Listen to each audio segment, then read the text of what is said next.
சொந்தங்கள் எல்லாத்துக்கும் வணக்கங்க.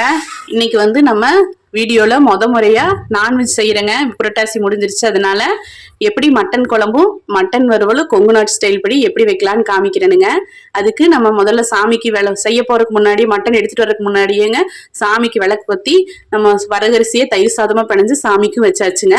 இப்ப சாமி கும்பிட்டு அதுக்கப்புறம் நம்ம நான்வெஜ் எப்படி செய்யலான்னு காமிக்கிறேனுங்க. வெங்காயம் ஒரு 4 சின்ன வெங்காயங்க, ஒரு 1/2 கிலோ பக்கம் உளிச்சு வச்சிருக்கேங்க. பூண்டு ஒரு பெரிய பூண்டு உளிச்சு வச்சிருக்கேங்க. அதுக்கப்புறம் இஞ்சி வந்து இவ்வளோ பெரிய சைஸ்ல இருக்கிற இஞ்சி, வெங்காயம் இவ்வளோ உரிச்சுங்காட்டி கையே கருப்பாயிருச்சு. இஞ்சி வந்து ஒரு 2 இதே மாதிரி ஒரு 2 துண்டு சரியா இருக்குங்க. 2-2.5 துண்டு எடுத்துக்கோங்க.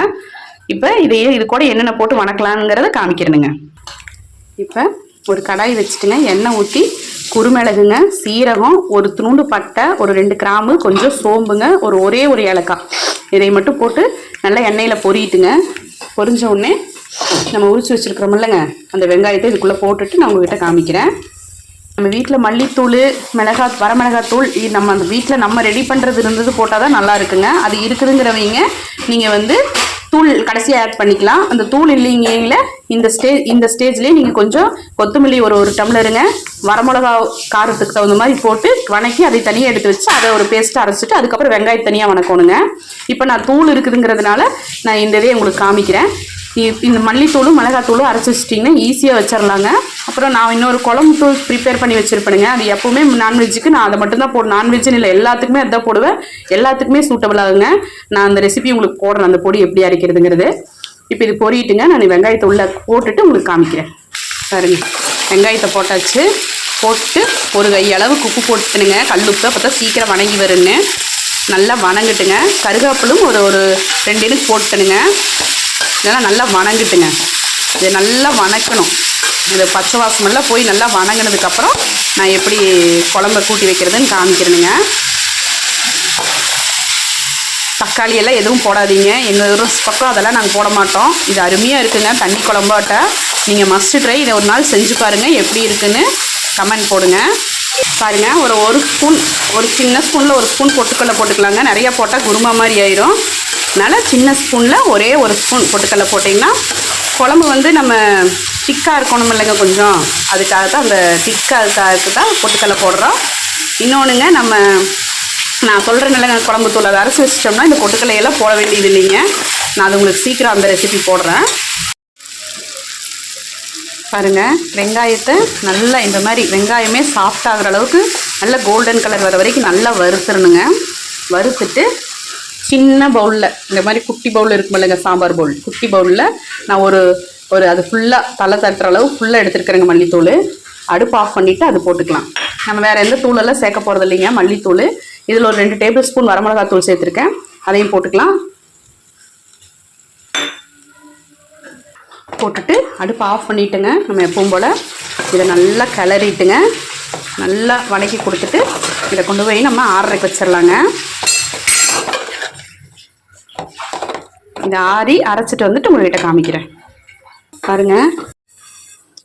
பாருங்கள், நம்ம குழம்பு வந்து ஒரே இதில் தாளிச்சு விட போகிறோம். அதுக்கு வந்து பெரிய குக்கர் எடுத்து வச்சுருக்கேங்க. வேலை முடிஞ்சது, டக்குன்னு ஈஸியாக வச்சிடலாங்க மட்டன் குழம்பு. அதுக்கு தாளிக்கிறதுக்கு எண்ணெய் ஊற்றி கடுகு போட்டிருக்குறேங்க. தேங்காய் தான் ஊற்றி தாளிக்கணும், வேறு எண்ணெய் ஊற்றாதீங்க. இது தேங்காய் ஊற்றுனீங்க நல்லாயிருக்கும். அப்புறம் இன்னொன்று, மட்டன்லேயே கொழுப்பெல்லாம் நிறைய இருக்கிறதுனால அதுலேயே உங்களுக்கு எண்ணெய் நிறைய இருக்கும். அதனால் எண்ணெய் அதிகம் ஊற்ற வேண்டாம். தாளிப்பு வாசத்துக்கு மட்டும் கொஞ்சம் எண்ணெய் ஊற்றி கடுகு பொறி விட்டு கருகாப்பில் போட்டுருங்க. கடுகு அங்கே பொரிஞ்சிட்டு இருக்கிறதுக்குள்ளே மட்டனை நல்லா சுத்தமாக கழுவி இந்த மாதிரி இருக்கணும். நல்லா கழுவிட்டு தான் போடணுங்க, அப்போ தான் நல்லது. இல்லைன்னா இதில் கிருமிகள்லாம் இருக்கும். மட்டனை போட்டு கொஞ்சம் மஞ்சத்தூளுங்க, கொஞ்சோண்டு கல்லுப்பு இதை போட்டு கறியை நல்லா அந்த தேங்காய் வந்து இந்த எல்லா கறியிலையும் படுற மாதிரி நம்ம வணக்கி விட்டுறலாம். இன்னொரு டிப்ஸுங்க, கறி வந்து நல்லா இருக்குது, எந்த இதுவும் இல்லைன்னா நம்ம கறி போட்டு வணக்கிலே இப்படி பால் மாதிரி உருண்டு வருங்க, கறியெல்லாம் உருண்டையாட்ட வருங்க. அப்பவே தெரிஞ்சுக்கலாம் ஃப்ரெஷ்ஷாக இருக்குது கறின்னு. நல்லா வணங்கிட்டுங்க. இதை நல்லா வணக்கிட்டு இப்படி நம்ம வணக்கிட்டே இருந்தோம்னா தண்ணி மட்டனில் இருங்க, நான் காமிக்கிறேன். பாருங்கள், கறியெல்லாம் இந்த மாதிரி உருண்டு வந்திருக்குதுன்னு. அப்புறம் இதில் தண்ணி இருக்குங்க பாருங்க, வணங்கினோடனே தண்ணி வந்திருக்கும். இந்த தண்ணி ஃபுல்லாமே ட்ரை ஆகணுங்க. இது ஃபுல்லாக ட்ரை ஆனதுக்கப்புறம் உங்கள்கிட்ட காமிக்கிறேன். நம்ம இதை போட்டு நம்ம போய் அரைச்சிட்டு வர்றதுக்கு கரெக்டாக இருக்கும். அது ஆறி இருக்குங்க. நான் உங்களுக்கு தண்ணி ஃபுல்லாக என்னானதுக்கப்புறம் காமிக்கிறேங்க. பாருங்கள், மட்டனில் எவ்வளோ தண்ணி வந்திருக்குதுன்னு பாருங்கள். பாருங்கள், தண்ணி எல்லாம் சுண்டுட்டுங்க. அப்புறம் நம்ம அரைச்சிட்டு வந்தாச்சுங்க. இதை நம்ம அரைச்சிட்டு வந்தாச்சு. அதையெல்லாம் 2 பேட்சாக போட்டு அரைச்சதுனால ஃபுல்லாக போட்டு ஒரு கலக்கி விட்டுங்க.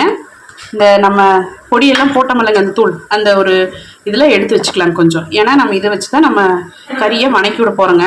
நம்ம வேறு எதுவும் போட போகிறதில்ல, இதுதான் போட போகிறோம். பாருங்க, இதில் ஒரு பவுல் எடுத்து வச்சுருக்கேன். இது வந்து கறி வணக்கி விடுறதுக்குங்க. பாருங்க, கறி நம்ம போட்டது எப்படி இருந்து இப்போ எந்த அளவுக்கு சுண்டி இருக்குதுன்னு பாருங்கள். ஃபுல்லாக எல்லாம் சுண்டிடுச்சு. இப்போ இருக்கிறது வந்து நம்ம ஊற்றின ஆயிலுமே, இன்னொன்று மட்டன்லேருந்து ஃபேட் இருக்கும் இல்லைங்க, அதுலேருந்து வெளிவந்த ஆயில் மட்டும்தான் இருக்குது. இப்போ மட்டன் நல்லா வணங்கிடுச்சுங்க. இப்போ நம்ம அரைச்சி வச்சுருக்கோமில்லங்க இந்த சாந்து, இதையே ஊற்றி விட்டுறலாங்க. இருங்க, ஊற்றிட்டு உங்கள்கிட்ட காமிக்கிறேன். தண்ணி ஊற்றுறேன். பாருங்கள், நம்ம பெரிய குக்கரில் கறி போட்டு தண்ணி வந்து வேணுங்கிற அளவுக்கு நம்ம விட்டாச்சுங்க. தண்ணியாகவே இருக்கட்டுங்க. நம்ம நீ எடுத்து தேங்காய் கொஞ்சம் அரைச்சி ஊற்றுவோம், அப்போ கொஞ்சம் இதாக இருக்கும். தண்ணியாக இருந்தால் தான் அந்த குழம்பு நல்லாயிருக்கும் ஊற்றி சாப்பிட்றதுக்கு. இவ்வளோ குழம்புன்னு பார்க்காதீங்க. இது 4 பேர் இருக்கிறோமா, காலையில் இட்லி தோசைக்கு இதுதானுங்க, மதியம் சாப்பாட்டுக்கு இதுதான், நைட்டுக்கு தோசைக்கு இதுதானுங்க. அப்புறம் கொஞ்சம் எல்லாம் குடிக்கிறதுக்கு எடுத்துருவாங்க. அப்புறம் பாக்கி கடைசியில் குழம்பு கொஞ்சமாக தான் இருக்கும். நீ விசில் வந்து முடிஞ்சதுக்கப்புறம் குழம்பு கொஞ்சம் சுண்டுங்க.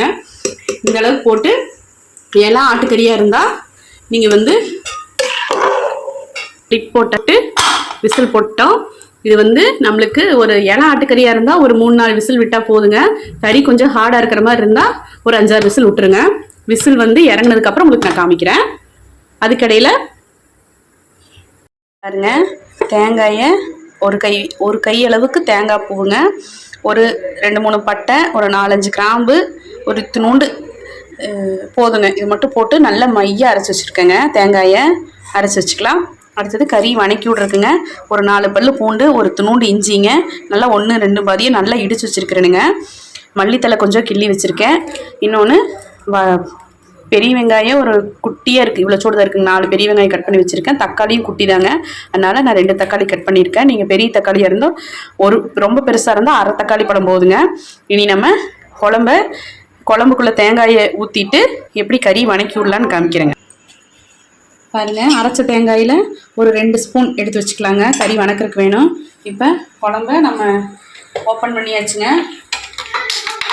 நான் வந்து ஓரளவுக்கு மீடியமான கறிங்கிறதுனால ஒரு 4 விசில் விட்டுனுங்க. விசில் விட்டு பாருங்கள், நம்ம எவ்வளோ தண்ணி வச்சோம், எவ்வளோ குழம்பு வந்து கம்மியாக இருக்குன்னு பாருங்கள். தேங்காயை இதில் போட்டுடலாங்க. போட்டுட்டு லைட்டாக தண்ணி ஊற்றி அலசி ஊற்றிடலாங்க. பாருங்கள், நம்ம தேங்காயை அரைச்சது அந்த பேஸ்ட்டு உள்ளே ஊற்றியாச்சு. லைட்டாக அந்த மிக்சியில் அலசி அந்த தண்ணி உள்ளே ஊற்றி விட்டாச்சுங்க. கறியும் சூப்பராக வெந்துருச்சுங்க. இது ஒரு தேங்காய் ஊற்றியாச்சு, ஒரு கொதி வரட்டுங்க. அதுக்குள்ளே நம்ம கறிக்கு தேவையானதை வணக்கி விட்டுறலாங்க. ஹலோ, நம்ம இந்த பக்கம் தேங்காயோட கறி குழம்பு கொதிச்சுட்டு இருக்கட்டும். அதுக்குள்ளே நம்ம ஒரு கடாய் வச்சுங்க. மேலே கடாய் வச்சு அதில் கொஞ்சம் தேங்காய் எண்ணெய் ஊற்றிங்க. கடலைப்பருப்பு, கடுகு, ஒரு வரமிளகா போட்டு விட்ருக்குறேங்க. இது பொரிஞ்சதுக்கப்புறம் பூண்டு இஞ்சி தட்டி வச்சோம்ல அதை போட்டுடலாங்க. அதை போட்டு ஒரு வணக்கி விடலாங்க. நல்லா ஒரு வணக்கிக்கலாங்க. எண்ணெயில் இந்த இஞ்சி பூண்டு மணம் வரணுங்க.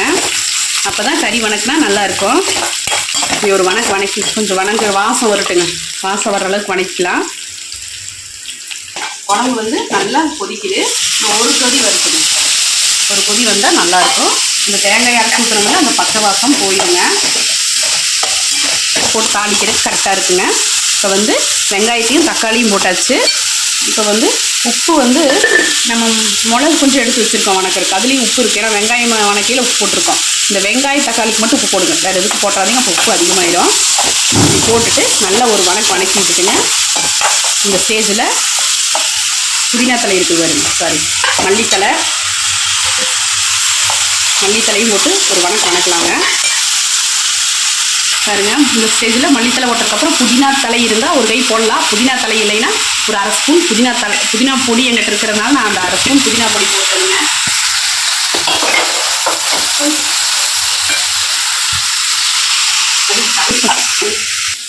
குழம்புலேயும் காரம் இருக்கும். ஒரு 1/4 ஸ்பூன் மட்டும் வரமிளகாய் தூள் போட்டுக்கலாம். எடுத்து வச்சுருந்த மிளகு அந்த மிளகு வணக்கருக்கு இந்த மிளகு கொஞ்சம் போட்டு விட்டுறலாம். போட்டுட்டு தேங்காய் இருக்குது அந்த தேங்காயும் கொஞ்சம் போட்டுக்கலாம். போட்டுட்டு தேங்காய் மிளகு வணக்கினது அதெல்லாம் போட்டுட்டுங்க நம்ம இது கொஞ்சம் ட்ரை ஆகிட்டுங்க. இதோட பச்சை வாசம் போகிற அளவுக்கு இது நல்லா வணக்கி விடலாம். அதாவது நம்ம அங்கே தேங்காயை ஊற்றிட்டு இங்கே கடாயை வச்சு தாளித்தோம்னா நம்ம இதெல்லாம் வணங்கி வர்றக்கும் அது வரைக்கும் இந்த தேங்காய் வாசம் போகிறது கரெக்டாக இருக்குங்க. இது நல்லா வணங்கட்டும். இது நான் உங்களுக்கு ட்ரை ஆனதுக்கப்புறம் உங்களுக்கு இதை காமிக்கிறேன். பாருங்க, பெப்பர் பவுட்ரு ஒரு 1/2 ஸ்பூன் போட்டுக்கலாம். தான் கொஞ்சம் நல்லா இருக்குங்க. மட்டன் வந்து நம்ம சாப்பிட்றோம், சளி பிடிக்கும், சில பேர் கூலிங் ஒத்துக்காதுன்னா 1/2 ஸ்பூன் நம்ம அதுலேயும் பெப்பர் போட்டிருக்கோம். இருந்தாலும் ஒரு 1/4 ஸ்பூனாட்ட பெப்பர் தூள் போட்டுக்கலாங்க. போட்டு இது நல்லா வணங்கிட்டுங்க.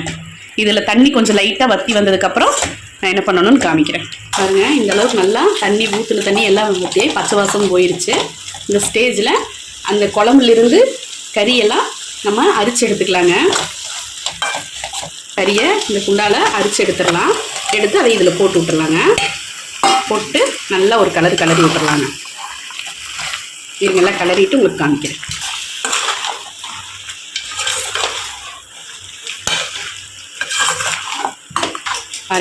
பாருங்க கறியை எல்லாம் அரிச்சு போட்டு இதில் நல்லா கிளறி விட்டாச்சுங்க. சும்மா ஜம்முன்னு ரெடி ஆயிடுச்சு மட்டன் வறுவல். இன்னொன்றுங்க, நம்ம வந்து மட்டன் குழம்பு வச்சு வறுத்துருக்குறோங்க. அப்புறம் கறியை நம்ம இப்படி எடுத்து அமுத்தி பார்த்தாலே அமுங்கிற அளவுக்கு கறி வந்துருச்சுங்க. மட்டனை இந்த மாதிரி வறுத்து சாப்பிட்டிங்கன்னா சூப்பராக இருக்குங்க. நீங்கள் இதே மாதிரி செஞ்சு பாருங்க, மஸ்ட்டு ட்ரைங்க. குழம்புலேருந்து கறி எடுத்து போட்டு நம்ம இதில் வணக்கியாச்சுங்க. அவ்வளோதான், இனி சாப்பிட்றதுக்கு ரெடி ஆயிடுச்சு. இனி நான் குழம்பு வறுவல் எல்லாத்தையும் எடுத்து வச்சு காமிக்கிறேங்க. குழம்பும் நீங்கள் பாருங்கள் ஜம்முன்னு ரெடி ஆயிடுச்சு. குழம்பும் கொதிச்சு ஆஃப் பண்ணிட்டுனுங்க, ஜம்முன்னு ரெடி ஆயிடுச்சு. வறுவலும் ரெடி ஆயிடுச்சுங்க.